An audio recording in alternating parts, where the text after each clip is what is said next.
Magandang umaga po sa inyong lahat, mga kababayan.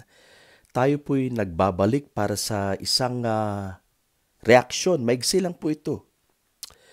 Um, Balik po tayo sa last hearing na naganap sa Senado. Ito po ay napaka-significant.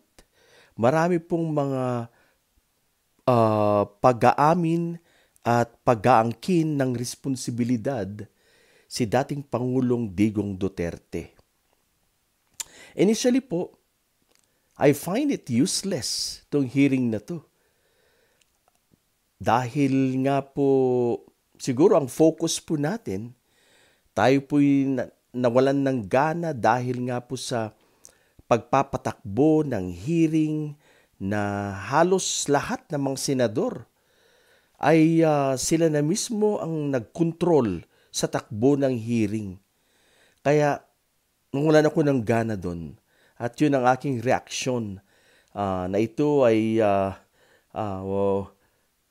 useless, pero sa perspektibong legal, marami pong butas, marami pong pag-amin at ebidensya ang nakalap dito laban kay Digong Duterte.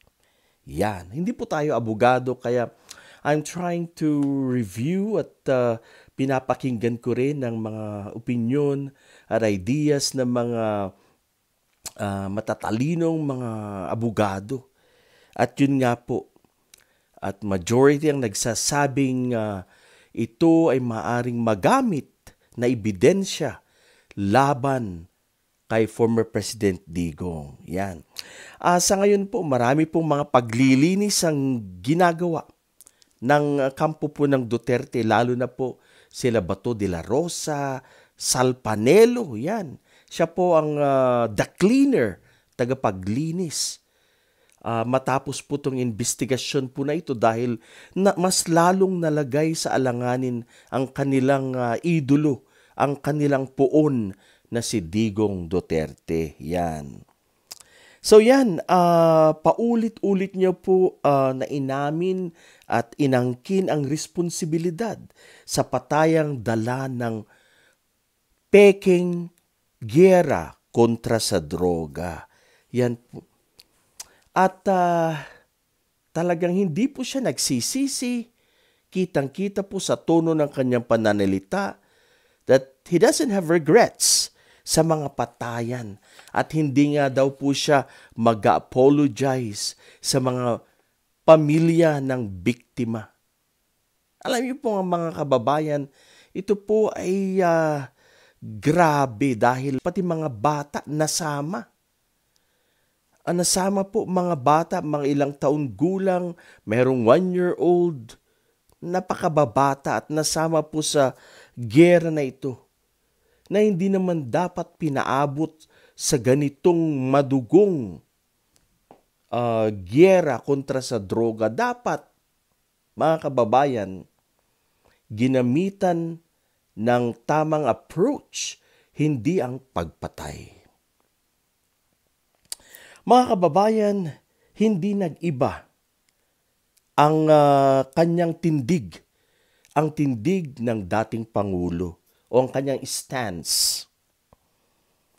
Sabi niya, kung ayaw lumaban, ay palabanin niyo.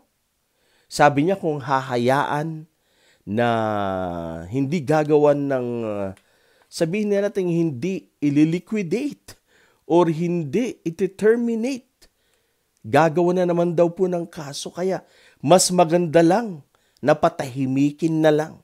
Yan po ang gusto niyang sabihin sa mga kapulisan.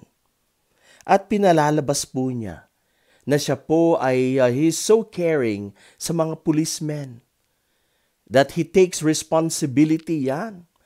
Ito nga po mga pinagsasabi niya ay pwede pong gamiting ebidensya laban din sa kanya. Mga kababayan, good job kay Senator Risa Hontiveros dahil sa kanyang taktika, sa kanyang pagtatanong na paamin po niya. At napakasimple lang po ang ginamit ni Senator Risa Hontiveros. Ginalit, medyo ginalit niya po.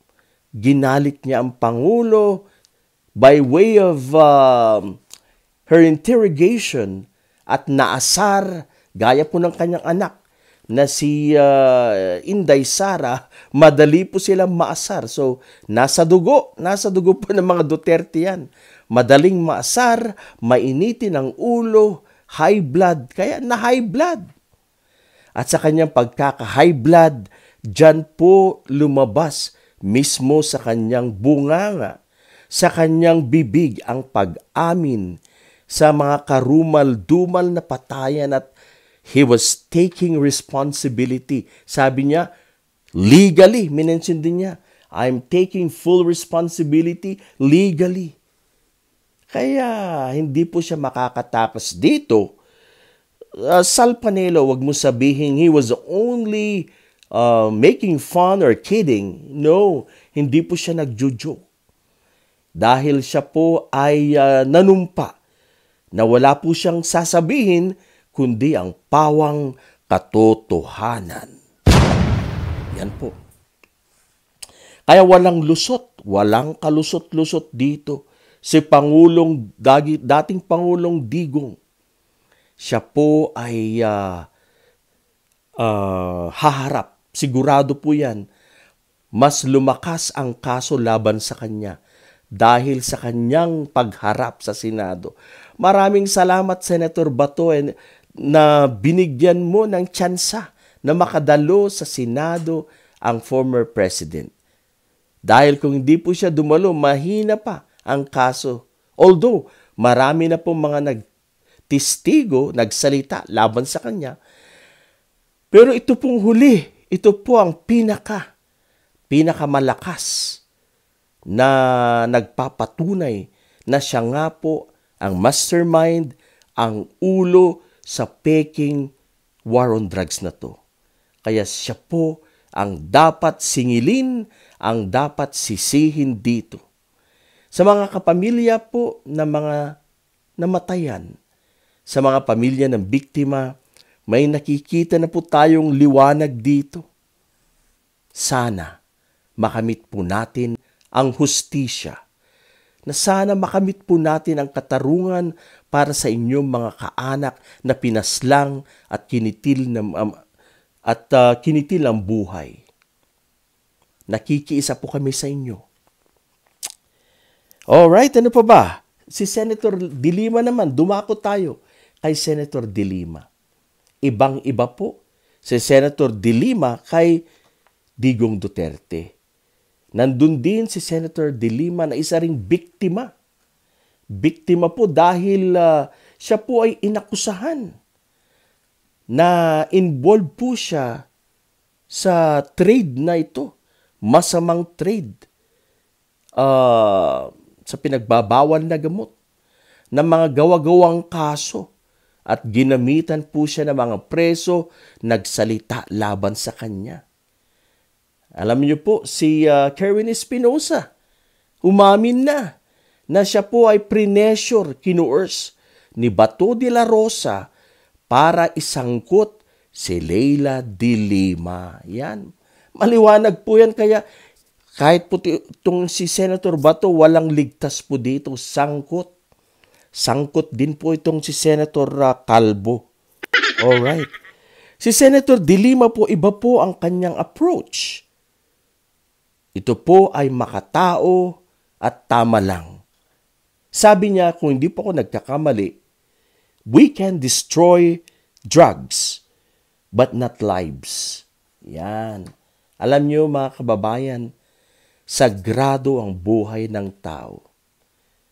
Ang tanging Diyos lamang, it is only God, ang pwedeng mag-claim, kumuha sa ating buhay, dahil tayo ay pagmamay-ari ng Panginoon. Hindi si Digong Duterte, hindi ang mga diktador, hindi ang mga taong kagaya ni Digong ang ay pwedeng kumitil sa buhay ng isang tao. Dahil siya lang ay isang nilalang. hindi siya Diyos. Mabigat ang kasalanan ni Digong, hindi lang sa batas ng lupa, sa batas ng katauhan, kundi sa batas ng langit o sa batas ng Diyos. Malaking po yan, malaking kasalanan ang kanyang nagawa sa batas ng Diyos. So mga kababayan, yan po ang pagkakaiba ni Digong Duterte. Yan po ang kanyang approach. Barbaric po ang kanyang approach. Makaluma. Yung mga unang panahon. Yung pong pagpatay, pagkitil ng buhay. Yan po ang gusto niya. Gusto niya pong madaliin. Gusto niya po ng shortcut. Ayaw na niya po ng mga due process dyan. Ang gusto ni Digong ay padaliin, linisin daw. Yan ang sinasabi niya. Nalilinisin niya ang komunidad sa mga kriminal, sa mga involved sa pinagbabawan na gamot. Pero ang point dito, kaibigan, mga kababayan, marami po siyang pinatumba na mga involved po sa pinagbabawan na gamot. Pero ang kanya mga kaibigan, hindi po nila ginalaw. Hindi po ba malaking kalokohan yan at panluloko sa taong bayan? Si Michael Yang, sumagot ka, President Digong. Bakit hindi mo ginalaw si Michael Yang na napatunayang isang lords, isa sa mga lords sa pinagbabawal na gamot? At ginamit mo pa siya. Pinaupo mo po siya sa Malacanang bilang isang advisor. Mga kababayan, ito po ay hindi acceptable. Ito po ay panluloko sa mga Pilipino. Ano po ang tingin niya sa atin? Tayo ba'y mga bobo? Ginawa po tayong bobo ni Digong Duterte. Akalain mo ba naman, isang drug lord, ginawang, economic advisor? Kalukuhan po yan. Kalukuhan at hindi pa nga po yan Pilipino, si Michael Yang. So sa kanya po nagsimula yung mga issues na kung saan ang mga banyaga ay nagkakaroon po ng posisyon sa Pilipinas gaya ni Michael Yang, ni Alice Goo, etc. etc. Galing po yan sa kanya. Siya po ang may utos. Siya po ang utak. Kaya mabigat ang kanyang hinaharap dito. Kasalanan sa Diyos at kasalanan sa mga Pilipino. Mga kababayan, matibay ang ebidensya na nakalap po dito sa hearing sa Senado. At ayon nga po kay former Senator Trillanes na kanya pong nakuha ang transcript. Lahat po ng, yung pong last hearing sa Senate. And napadala na po niya ito sa ICC, International Criminal Court. At ito po ay gagamitin for sure against kay Digong Duterte.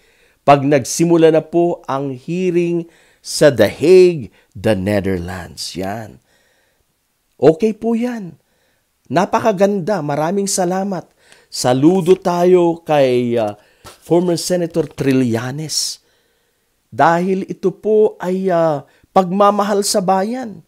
Dahil sa kanyang pagmamahal sa bayan, alam niyang si Digong Duterte ay nang abuso sa ating mga Pilipino, niloko ang mga Pilipino, kaya gusto niya pong mabigyan ng hustisya itong war on drugs na to. At gusto niya pong mapanagot si Digong Duterte sa ICC, sa International Criminal Court. Why? Dahil po ang ating Department of Justice sa panahon ni dating Pangulong Digong ay wala po silang ginagawa.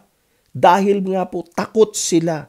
Dahil mismo ang Pangulo ang nakaupong pinakamataas na leader ng Pilipinas. Siya mismo ang utak sa pagpatay na to, ang peking gyera kontra sa droga. Kaya kudos to Senator Risa Hontiveros. Kudos kay former Senator Trillanes. Ang galing ng taktika ni Senator Risa, ulitin ko po. Ginalit niya muna, inasar niya muna, at yun nga, nagsalita ang Pangulong Digong at lumabas sa kanyang bibig ang katotohanan, ang kanyang ginawa, ang pagpatay at pag-amin sa mga libo-libong taong namatay. At tinawag niya nga pong yung mga PNP chief na sila po ay kabilang sa DDS. Kaya nabigla po si Senator Bato. Ganun na rin po ang kanyang mga kasamahan, mga dating PNP chief. Nabigla po sila. Mga kababayan, halatang-halata, marami po pala sa kanila yung kanya po mga pinaupo na taga Davao. So halatang-halata na marami pong galing sa Davao ang kanyang pinaupo para po suportahan ang kanyang presidency.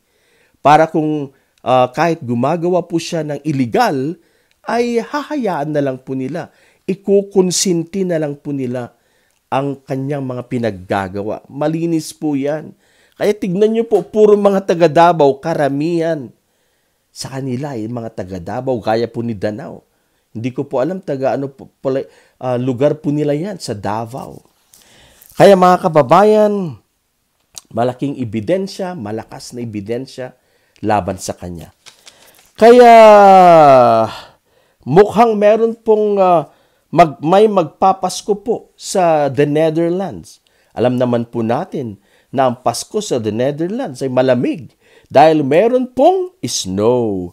Kaya nga po, White Christmas. Mukhang mararanasan nila Bato at Pangulong Digong ang White Christmas. Yan. I'm dreaming of a white Christmas, just like the one I used to know. Yeah.